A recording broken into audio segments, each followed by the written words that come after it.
Bonjour Bernard-Henri Lévy. Bonjour. Vous êtes intervenu déjà pour dire la peur, la honte, le scandale que représente cette guerre lancée par Poutine. Demain, au Théâtre Antoine à Paris, vous allez rassembler des opposants, vous allez rassembler des hommes politiques, François Hollande, d'autres personnalités, des candidats à l'élection présidentielle. Et finalement, vous vous dites, l'Europe est à l'aube d'un choix décisif pour son avenir. Oui, mais je trouve qu'elle commence à le faire. Et depuis quelques heures, l'Europe s'est réveillée. Cette Europe qu'on croyait dans les limbes de la honte et du renoncement, elle est en train de se dresser. Berlin, des dizaines de milliers de manifestants, Prague, au moins autant, et dans toute l'Europe ce vent d'indignation vis-à-vis de ce que fait Poutine et d'admiration pour la tenue de Zelensky et sa tenue dans l'épreuve. Oui, ça veut dire qu'il faut aller plus loin que la guerre économique qui est en train d'être lancée, qui semble-t-il a des effets. On voit le rouble qui s'effondre, la bourse qui n'a pas pu ouvrir à Moscou. Ça veut dire qu'il faut aller au bout de cette guerre économique, c'est-à-dire qu'il faut transformer Poutine en paria et il faut, pour le moment, tant qu'elle se livre à cette guerre d'agression sauvage, mettre la Russie au banc des nations. Ce qui se joue là, à Kiev, la bataille de Kiev, c'est la bataille pour l'Europe, c'est la bataille pour la liberté, c'est la bataille de la civilisation contre la sauvagerie, contre la force brute, contre l'ivresse des chars et de la brutalité. C'est une affaire capitale. Oui, hier, Poutine a franchi une ligne rouge en menaçant avec l'arme nucléaire le reste du monde et en particulier les Européens. Il n'a cessé de franchir les lignes rouges. Vous savez, celle-ci, plus qu'une ligne rouge, c'est la manifestation de sa très grande fébrilité, de sa nervosité, du fait qu'il est en train de comprendre que ces Ukrainiens qu'il tenait pour des sous-hommes lui résistent, lui tiennent tête. Il est en train de comprendre que ce petit Zelensky qu'il prenait pour un petit acteur de seconde zone est en train de le mettre en échec. Donc, en effet, il devient fou. Le soi-disant joueur d'échecs Poutine est en train de se faire mettre en échec par ce vaillant et héroïque peuple ukrainien. Oui, négociation en Biélorussie où Poutine a envoyé son ancien ministre de la Culture. Est-ce qu'il faut y croire ?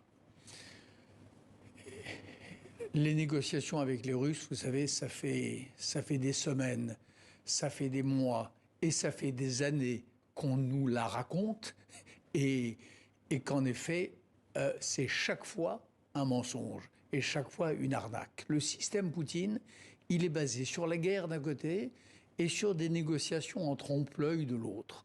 Alors, s'il y a une chance sur 1000 que Poutine cède et que cette guerre s'arrête, bien sûr qu'il faut la tenter. Et Zelensky a raison d'en accepter l'augure.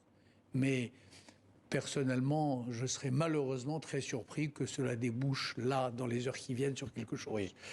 Annonce ce matin par Bruno Le Maire ici du renforcement des sanctions, notamment contre les oligarques, les milliardaires russes, et puis également la fourniture d'armes. On a vu l'Allemagne. L'Allemagne, il y a des grandes manifestations hier, finalement augmenter son budget de la défense. Et finalement, là aussi, c'est un tournant. La Suisse aussi.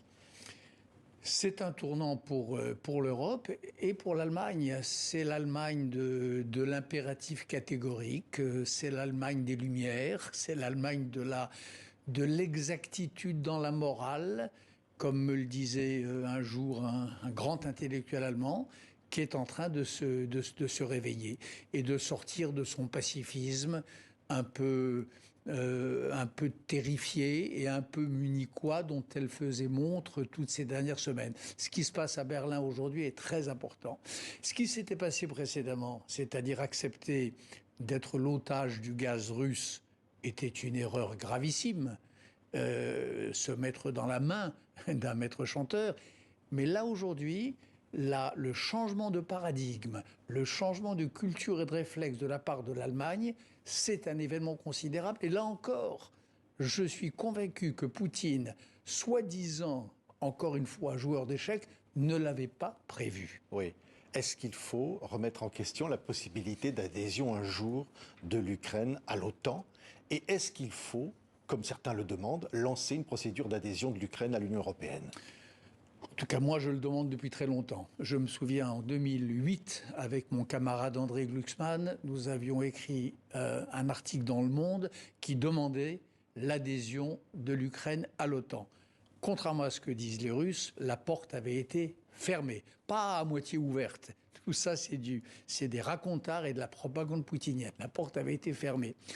L'Europe, j'étais sur le Maïdan en 2014, je me suis adressé à cette foule magnifique de jeunes gens et de moins jeunes d'ailleurs qui demandaient la liberté, l'état de droit, une société transparente, non corrompue. Et je leur ai dit ce jour-là, vous êtes les meilleurs Européens. L'esprit de l'Europe, il souffle ici sur la place Maïdan. Aujourd'hui, 8 ans après, alors que retentissent les fracas de la guerre, je le pense plus que jamais. Ce serait beau, ce serait juste, ce serait une suite logique des choses que d'entamer tout de suite le processus d'entrée, d'adhésion à l'Union européenne. Oui.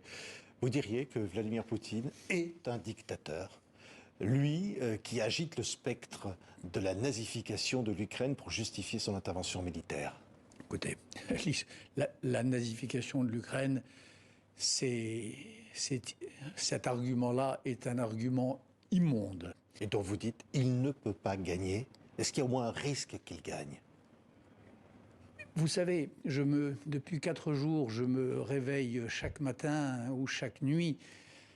Je me précipite sur mon ordinateur ou mon téléphone portable dans la peur d'une mauvaise nouvelle. Depuis que Zelensky a fait ses adieux à ses homologues du Conseil de l'Union européenne, depuis qu'il leur a dit « Vous savez, c'est peut-être la dernière fois que vous me voyez vivant », bien sûr que les amis de l'Ukraine et, dans mon cas, les amis de Zelensky tremblent. Je tremble tout le temps d'apprendre que le pire est arrivé, bien sûr. Quand je le vois dans les rues de Kiev, tête nue, entouré de ses conseillers, de ses généraux, comme un jeune Churchill dans les rues des quartiers pauvres de Londres à l'époque du Blitz, bien sûr que je tremble. Mais en même temps, je ne sais pas, j'ai foi dans les forces de l'esprit, les forces du courage, les forces de la vérité et les forces de l'Europe telles que ce jeune homme aujourd'hui les incarne. J'ai foi en cela, mais je vous dis cela avec crainte et tremblement, bien sûr. Merci beaucoup, Bernard-Henri Lévy. Je rappelle donc demain, avec la règle du jeu, votre revue au Théâtre Antoine à partir de 17h à Paris, SOS, Ukraine, un grand rassemblement. Merci beaucoup, Bernard-Henri Lévy, d'avoir été avec nous. Merci.